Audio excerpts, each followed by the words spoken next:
Allez, bonjour à tous, j'espère que vous allez bien. Analyse de EGLD, donc on fera une update d'un point de vue technique, une update qui est peut-être intéressante, parce que la dernière fois que j'en ai fait une, c'était il y a peut-être 2 mois. C'est pas je fais pas énormément d'updates sur EGLD parce que c'est pas un projet qui m'intéresse déjà, pas un projet que j'ai investi, et même c'est un projet que je tacle assez souvent parce que désolé si vous êtes dedans et si vous perdez de l'argent, c'est un projet de merde. Je le dis depuis que je fais des vidéos, c'est vraiment un projet qui, pour moi, ne refera pas de nouvelle ATH, et c'est un projet qui, allez, si déjà il retrace AC 0118, ça sera exceptionnel, ok. C'est pas un projet, c'est des projets qui coulent, ça. Ils ont eu leur hype, ok, mais ils ont eu leur hype parce que ils se sont lancés au bon moment. Je sais plus quand c'est lancé exactement EGLD, mais c'était juste avant le bull market. Ouais, juste avant le bull market, mais ils sont lancés juste au bon moment, et c'est des projets d'un point de vue fonda. En fait, comment ça se passe actuellement, c'est vraiment comment je le vois. Au dernier bull run, il y a tous les ETH killers qui sont arrivés. Plein d'ETH killers qui se sont dit, ok, c'est simple, nous, on est comme Ether, pareil, la seule différence c'est qu'on est plus scalable, c'est-à-dire des frais de transaction qui sont beaucoup plus rapides, et des transactions qui sont plus rapides et des frais qui sont beaucoup plus faibles. Voilà, c'est un peu, ils sont arrivés tous comme ça. Beaucoup de projets se sont fait démonter. On a toujours des ETH killers qui tiennent la route, comme Cardano, comme Solana, ok. Mais voilà, des ailerons prend extrêmement cher. Et là, on se rend compte que maintenant, on n'arrive plus à créer des blockchains. Donc ça, c'est des layer 1, d'accord, pour surperformer Ether, pour dépasser Ether. Non, là c'est ok. On va plutôt créer des layers 2. Donc voilà, des Arbitrum, des optimismes, etc. Où c'est en mode ok, on a compris que Ether c'était le king, que c'était le plus décentralisé, qu'il est arrivé en premier et tout ça, ça joue, ok.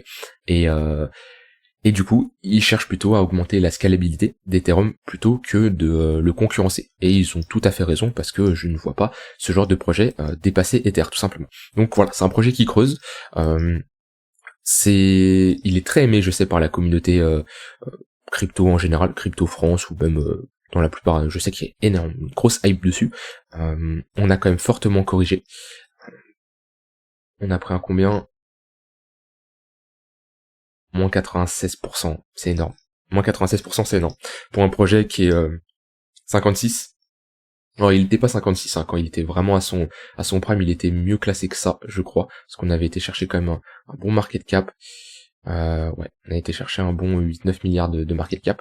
Mais ouais, il a bien pris cher. De toute façon, on regardera après la paire contre GLD. Maintenant, bon, je vais quand même faire une analyse technique dans le sens où il y a peut-être des gens qui sont quand même toujours intéressés par le projet. Moi, je partage mon avis. Le fondamental, c'est vraiment subjectif. Ça, c'est vraiment propre à chacun, en fonction de qu'est-ce que vous en pensez du projet, de l'écosystème, etc. Ça, c'est vraiment votre vision, et c'est vraiment subjectif. Donc, moi, je vous donne mon avis. Maintenant, il y en a peut-être toujours qui sont intéressés de vous positionner sur cette crypto, ou même de faire de la spéculation. Clairement, d'un point de vue technique, c'est toujours bearish. D'accord? Je me mets en logarithmique, et qu'est-ce qu'on constate? Est-ce qu'on voit un potentiel bottom? Moi, ce que je constate, c'est que là, les sommets sont de plus en plus bas. Ok, la dynamique de marché est baissière. Et on n'a pas de signe de retournement. Ok, ça c'est vraiment baissier. Si je mets pareil, les moyennes mobiles, tunnel daily, parfait. Résistance, résistance, résistance, résistance, résistance. On est baissier. Ok. Et c'est là où je n'aime pas le DCA. C'est pour ça, parce que déjà faire du DCA sur un projet, sur une altcoin comme ça, c'est bancal, ok. Si vous faites du DCA, faites ça sur BTC, Ether et rien d'autre. Mais en plus, faire du DCA, c'est moyenner son prix à la baisse, d'accord?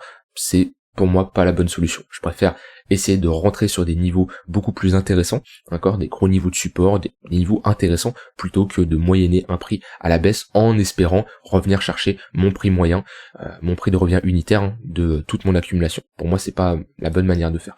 Donc voilà, je vous explique qu'est-ce qu'il faut pas faire, qu'est-ce qu'il faut faire concrètement quand on a ce genre de chart. Patienter, c'est la meilleure chose que je peux vous conseiller, c'est de patienter, d'arriver à un stade où on va avoir des acheteurs qui se disent ok, peut-être ici, je sais pas où, ok, on peut pas trop le prévoir, alors on peut chercher des zones de support et résistance. Là on est actuellement sur une petite zone de support, on voit que c'est pour ça qu'on consolide, ok, mais globalement voilà, une zone où globalement les acheteurs ils vont se dire ok, très bien, on est dans une zone de prix où ça devient intéressant, Pourquoi les acheteurs ne posent pas de bottom ici? Pourquoi ils ne posent pas de bottom ici? Parce qu'on a un des acheteurs qui ne sont pas présents, ils estiment que le prix n'est pas intéressant pour rentrer en position, pour défendre cette zone de prix, ok. C'est comme si que vous souhaitez faire des achats sur, je sais pas moi, d'une voiture qui est aux enchères, si elle est trop chère, ça va pas vous intéresser, ok. Vous allez pas vous positionner, et du coup il y aura pas beaucoup de demandes, et son prix va baisser, jusqu'à arriver à un stade où là le prix va devenir intéressant, et vous dites ok, là c'est intéressant, vous n'êtes pas le seul, et là la demande commence à augmenter, et là ok, on peut être sur un niveau où on pose un bottom. C'est pareil sur une dynamique de prix comme ça, où là on a des vendeurs qui sont toujours présents, qui disent ok, c'est toujours intéressant de pousser le prix à la baisse, et on n'a pas d'acheteurs qui se montrent. À un moment, et je l'espère pour ceux qui ont le GLD, on va arriver à un stade où les acheteurs vont reprendre la main, les acheteurs vont décider que cette zone de prix, ce prix-là est intéressant, c'est le prix qui est selon eux sous-estimé, qui se disent ok, c'est le bon moment de rentrer, on est sur un prix intéressant. Et ça va se voir par quoi? Déjà, par une phase de range, ok? Parce que on fait jamais ça, c'est très rare, ça peut arriver, c'est vrai qu'ici on est sur un VTOP qui sont, comme je le dis, souvent amenés à être retestés. On l'a pas retesté, c'est le cas qui confirme un peu la règle, hein, mais souvent je dis que quand on a des structures, par exemple là on avait un VTOP, on est venu le retester ici pour transformer ça en M, ici on avait un V-bottom qu'on a reparti comme ça, on a fait un pullback pour le transformer en W, voilà, souvent ce genre de pattern est très souvent amené à être retesté, c'est pas le cas ici. On peut faire ça, mais il y a très peu de probabilité qu'on fasse ça. La plus grosse probabilité, c'est de rentrer dans une phase de range, une phase d'accumulation, où le marché ne fait ni creux plus bas, ni sommet plus haut. Voilà. Comme ça, une phase où on va tout simplement latéraliser, un peu comme si vous regardez des charts comme Chainlink à l'heure actuelle, qui est dans une phase de bottom, et là, on peut se dire, ok, déjà on arrive dans une phase où il y a une zone de combat. Là, il n'y a pas de zone de combat ici, hein. Là, il n'y a pas de zone de combat entre acheteurs et vendeurs, c'est juste des vendeurs qui poussent, hein. À la limite, on peut en voir une petite ici, éventuellement, hop, si je la mets, voilà, on peut avoir une petite zone de combat ici, ok, qu'on a résolu à la baisse, hein. C'est pour ça que de préférence on attend la cassure à la hausse pour se positionner sur un bottom, mais voilà, là on avait une petite zone de combat qui était résolue à la baisse, et pour pouvoir en voir une petite ici, mais ouais, elle est pas terrible, mais voilà, une zone où globalement on a une zone d'accumulation, on fait pas de creux plus bas, on fait pas spécialement de sommet plus haut, et on a une zone où on va accumuler, on va installer un range, le marché va être horizontal, et là déjà c'est quelque chose qui doit nous tilter, qui doit nous dire ok, si on ne fait pas de creux plus bas, c'est qu'on a des acheteurs qui défendent leur creux, on a des vendeurs qui s'essoufflent, ok. Ça c'est la première chose. Maintenant, on peut être dans une phase où cette zone de combat va être remportée par les vendeurs, et on va continuer notre tendance baissière. Je le dis souvent, un range précédé par une tendance baissière a plus de chances de casser à la baisse, techniquement. Maintenant qu'on a autant retracé, bon, attention à ne pas short n'importe où non plus, vaut mieux attendre des retracements assez importants pour chercher des shorts. Bon, après vous pouvez toujours faire de la stratégie de range comme ça, ou sur les unités de temps inférieures vous cherchez à vous positionner sur le haut de range pour chercher des shorts et sur le bas de range pour chercher des longues.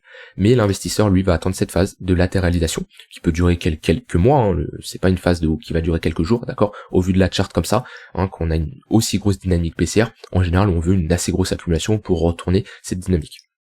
Donc voilà, tout simplement une phase où le marché va être horizontal, et à un moment on va avoir notre breakout par le haut, de préférence un breakout avec des volumes, ok, ce qui nous montre comme on a des acheteurs qui soutiennent ça, et moi j'aime bien mon tunnel daily qui potentiellement pourra faire quelque chose comme ça, ok, casser ce tunnel daily, faire un pullback et partir en tendance haussière.